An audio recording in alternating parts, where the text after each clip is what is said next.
and welcome to this series of podcasts. My name is Michelle Leach and I'm Professor in Radiation Therapy at Trinity College Dublin in Ireland. Over this series, we will be meeting a range of people and they kindly will share their experience of having radiation therapy. I'm delighted today to be joined by Mary Behan, who is going to explain to us her journey of having radiation therapy for triple negative breast cancer. Hi Mary, you're very welcome to today's podcast. Hi Michelle, how are you? I'm good, thanks. So maybe to start off, Mary, do you want to tell our listeners a little bit about yourself and your background? Yeah, I'm married.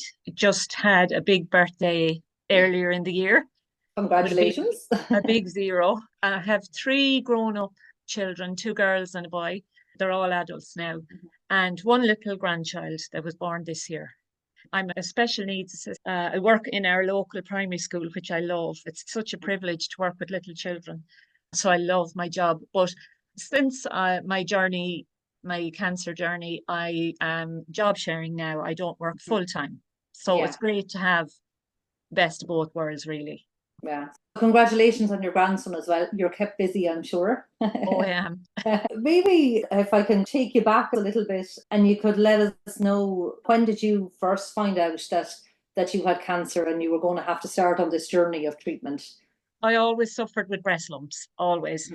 I had one removed when my daughter was a baby and she's now 32. But I suppose this was different. It was just different in that I had a dimpled nipple with a mass over it. So before I ever went to the doctor, I was a bit suspicious myself.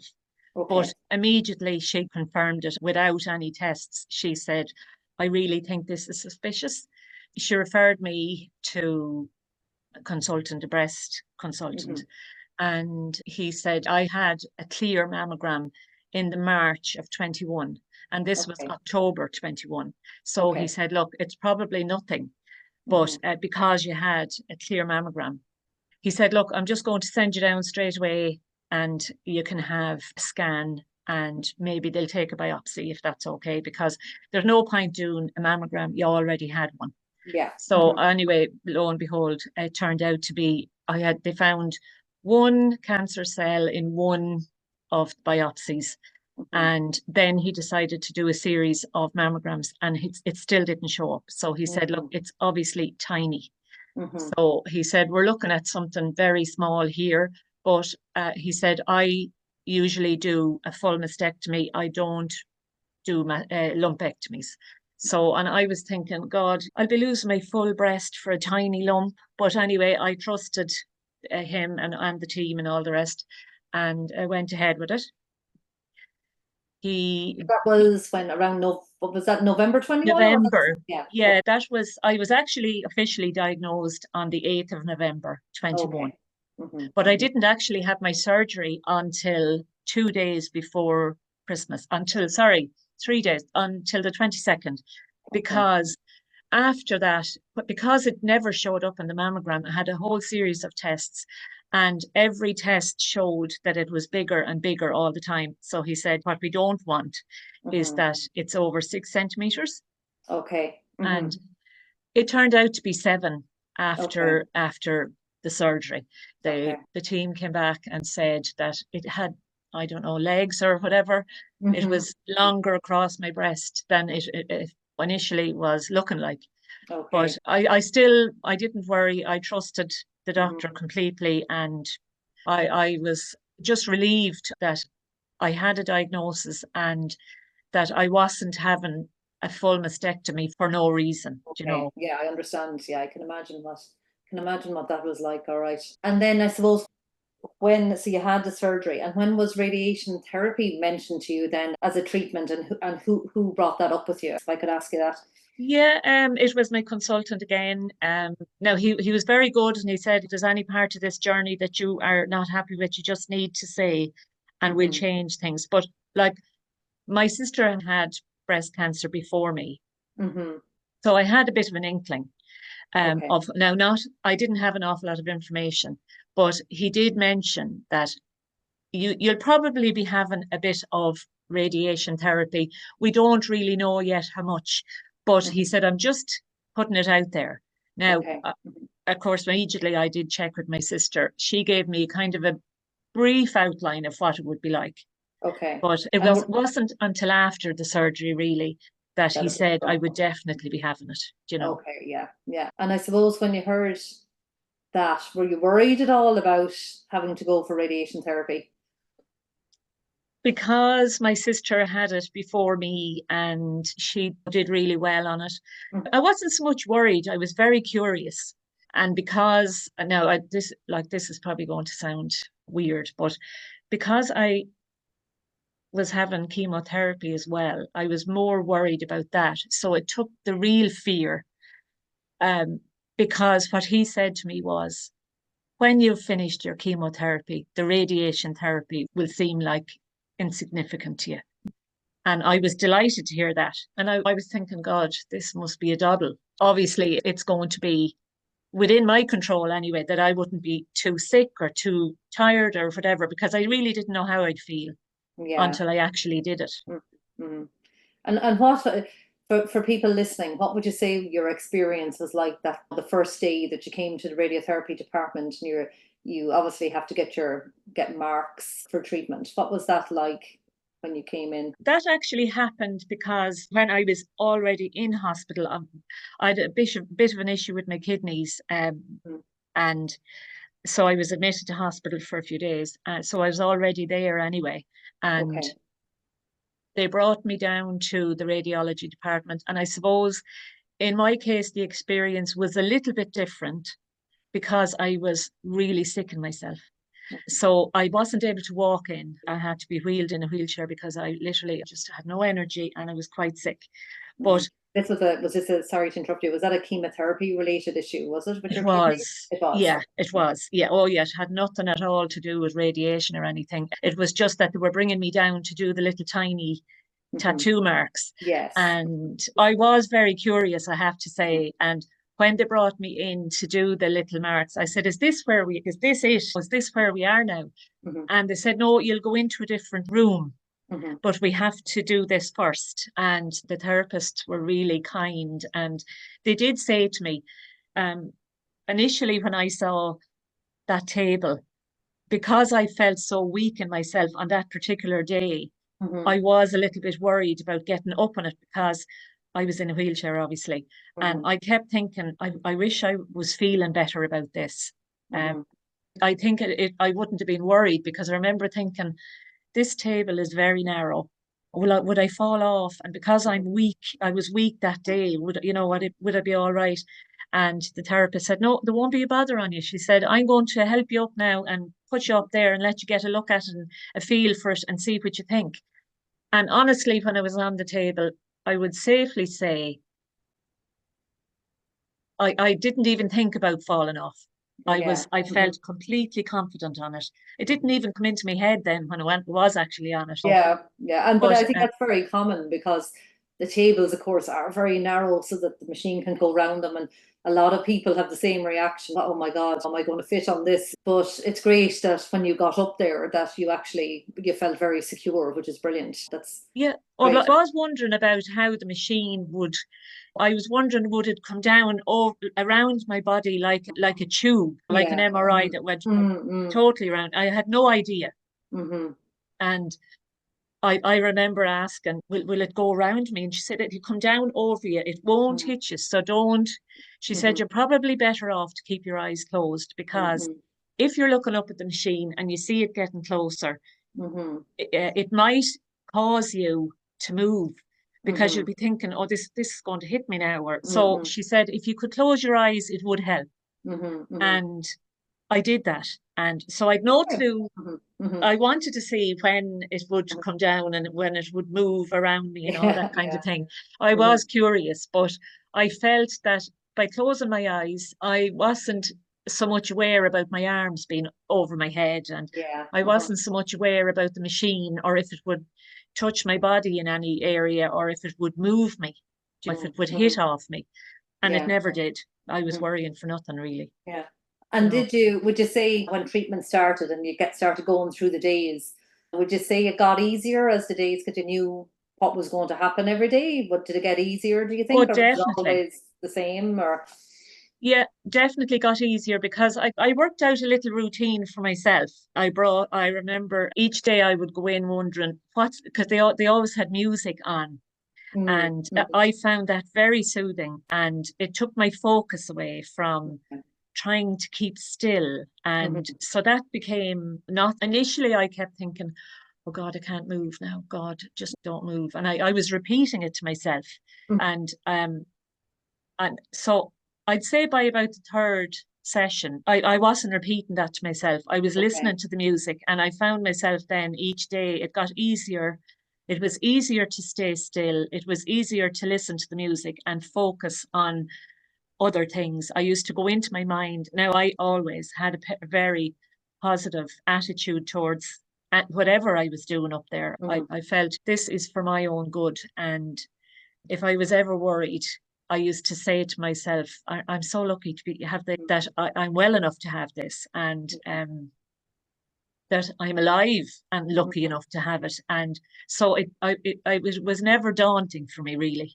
I Now, I suppose having my sister go through it ahead of me was great. And that's why I think it's so important to help somebody that has never gone through it. Mm-hmm. Because I had a brief inkling of what it would be like, and I knew I'd be lying down. I knew there'd be a machine. Mm-hmm. Whereas before she ever had radiation therapy, I thought it was like an x ray.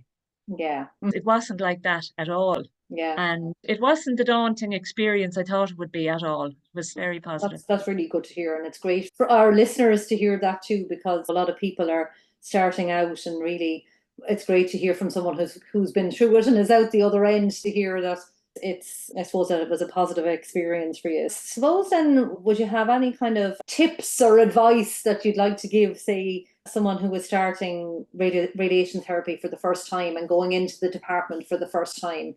Would you have any kind of advice or tips for them that you think might be useful, knowing now what you didn't know then, I suppose, Yeah, like that. but I know now.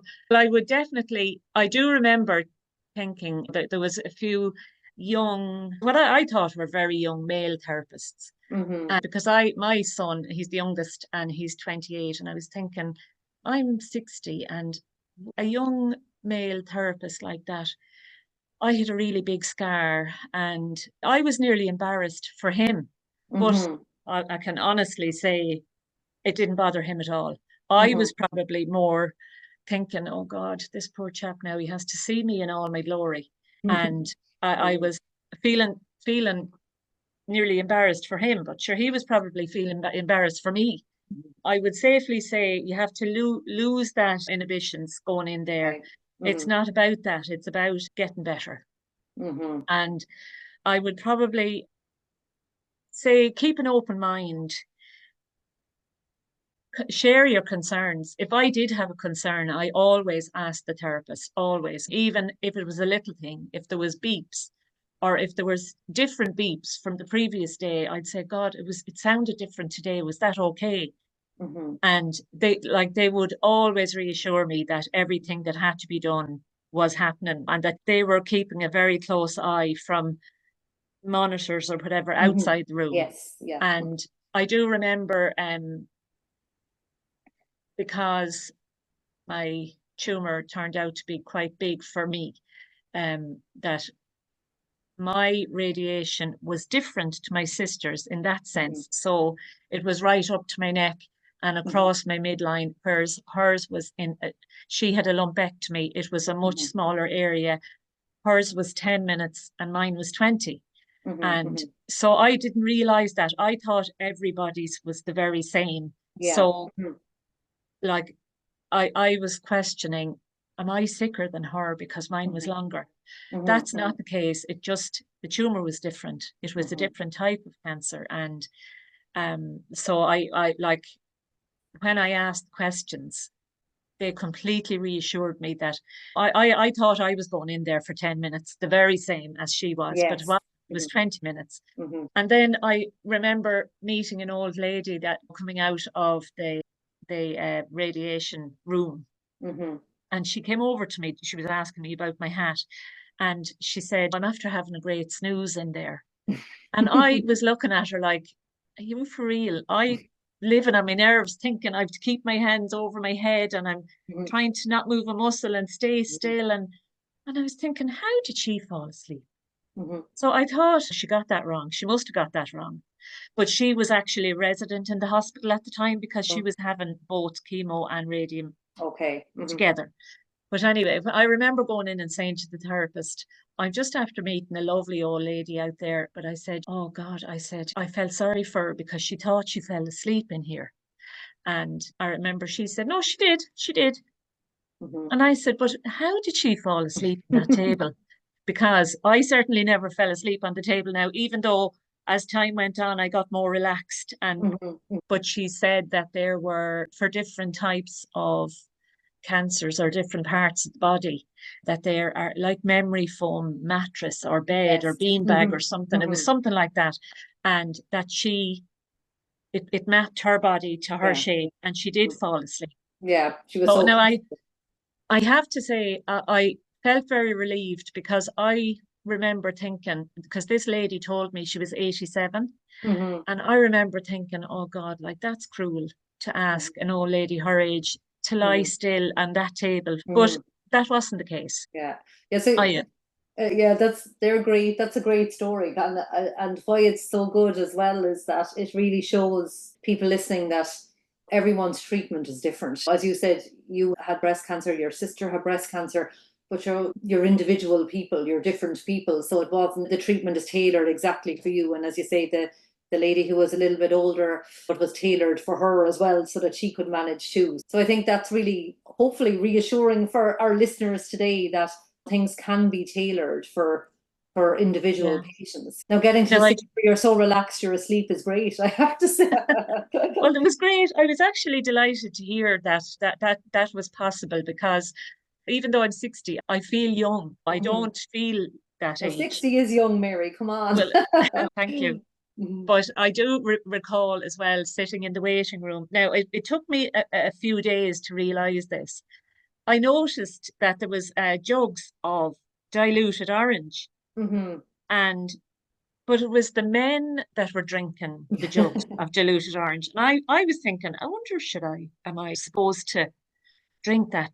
But as the days went on, I realized it was only the men. Mhm. So I'm not even going to go there in my head. I presume whatever they were doing, they had to have a full bladder or whatever. I don't Yes, know. exactly. For treatment of the prostate. Yeah. Yeah. So Yeah. I So just, everyone has a slightly different. Some people have no preparation, and some people have other preparation. And then, of course, I don't know for a lot of.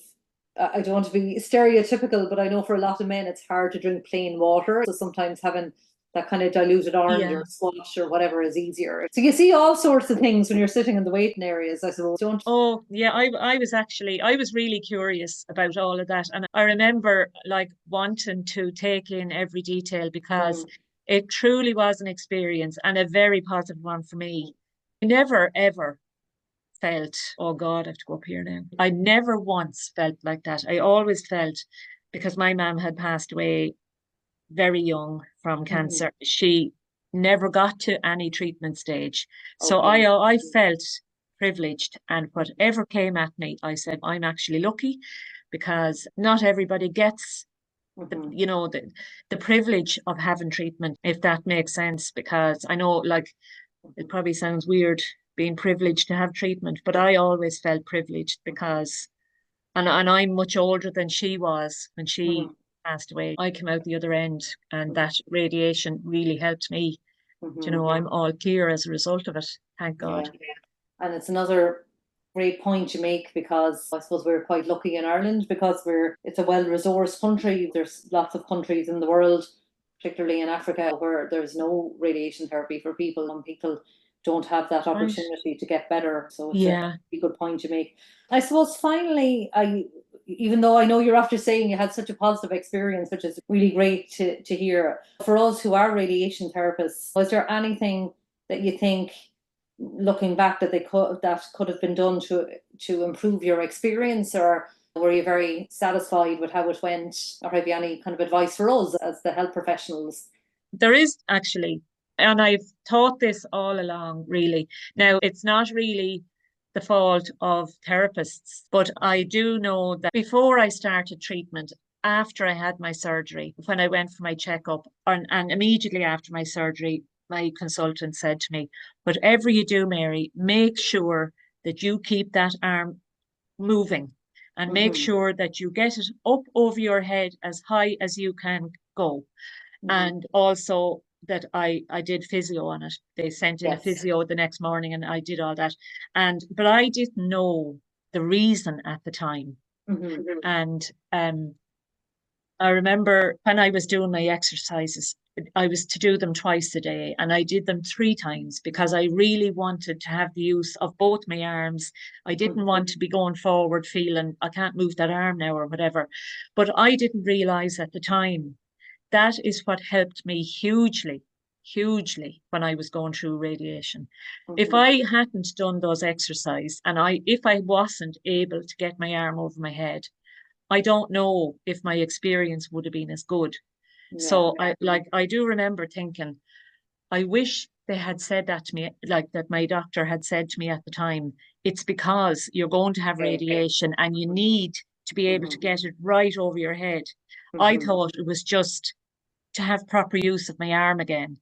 And another thing I would say is because my sister went through it before me, she used aqueous cream and on her last week of radiation therapy, her skin broke and blistered. And so I got aqueous cream and I felt that it wasn't strong enough for me.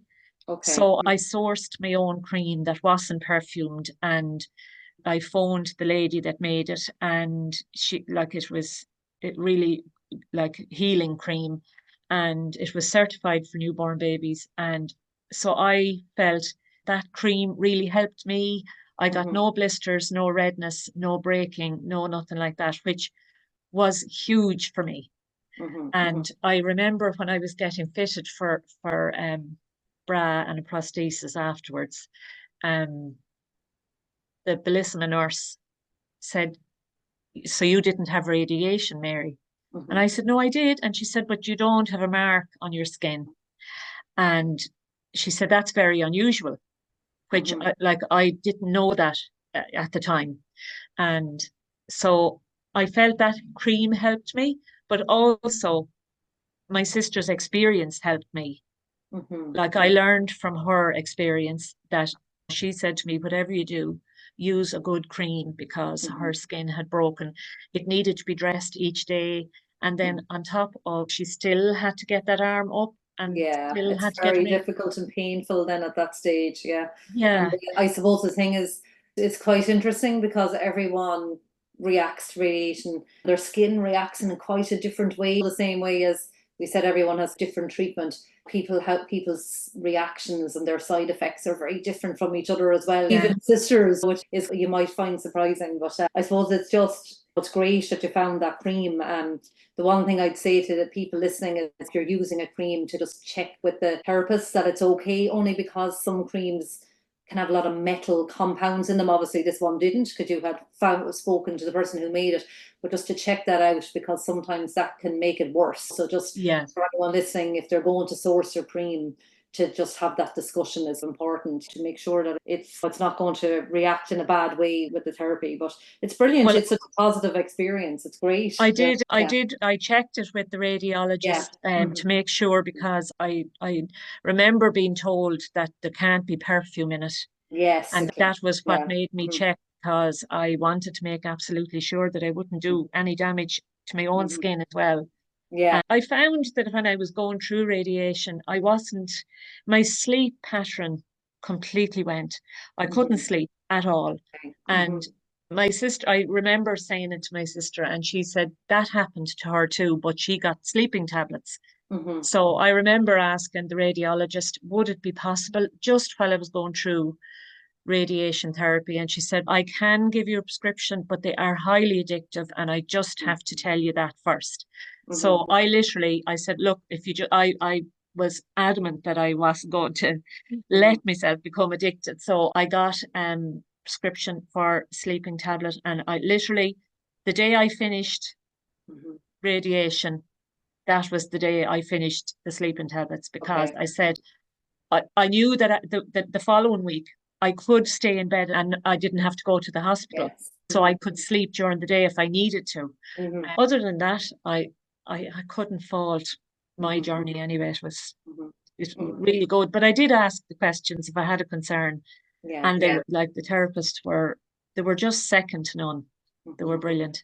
It's great to make that point, to ask whatever's on your mind, no matter how big or small it is. Just ask it, isn't it? I think that's what you're saying, isn't it? And then Yeah, when you get that reassurance, then at least you can, it's okay, and you can move on and get on with the next day. yeah, I do. I remember thinking back to the young male therapist. And I remember then towards the end, because some of the therapists changed on different Yeah. days, Hmm. and there was a young therapist come in, and I said to him, I remember saying to him one day, does it bother you that, towards him, I was a much older woman, and does it bother you? And he said, no, he said, it doesn't bother me at all. He said, I love my job. I love being able to help people. And I felt then that there's no point in me feeling embarrassed because he's just doing his job, you know. Exactly. Yeah. Yeah. Brilliant. Yeah, Look, Mary, it's been a pleasure talking to you and hearing all about your journey and how positive you are about it. And I think you've given some tips and tricks to people listening today that will really help them when they're thanks, starting. And Michelle. so we're really grateful for you for taking the time to do that. So thanks Well, very much. thanks, Michelle. My pleasure entirely. Thank you for including me. Okay, thanks to Mary for our great chat today. And I'm sure you, the audience, have found some of the things that Mary has discussed really helpful. And I hope you'll join us the next time when we will be having another discussion with another patient who has had radiation therapy, and that they will also kindly share their experience with us. But for now, goodbye.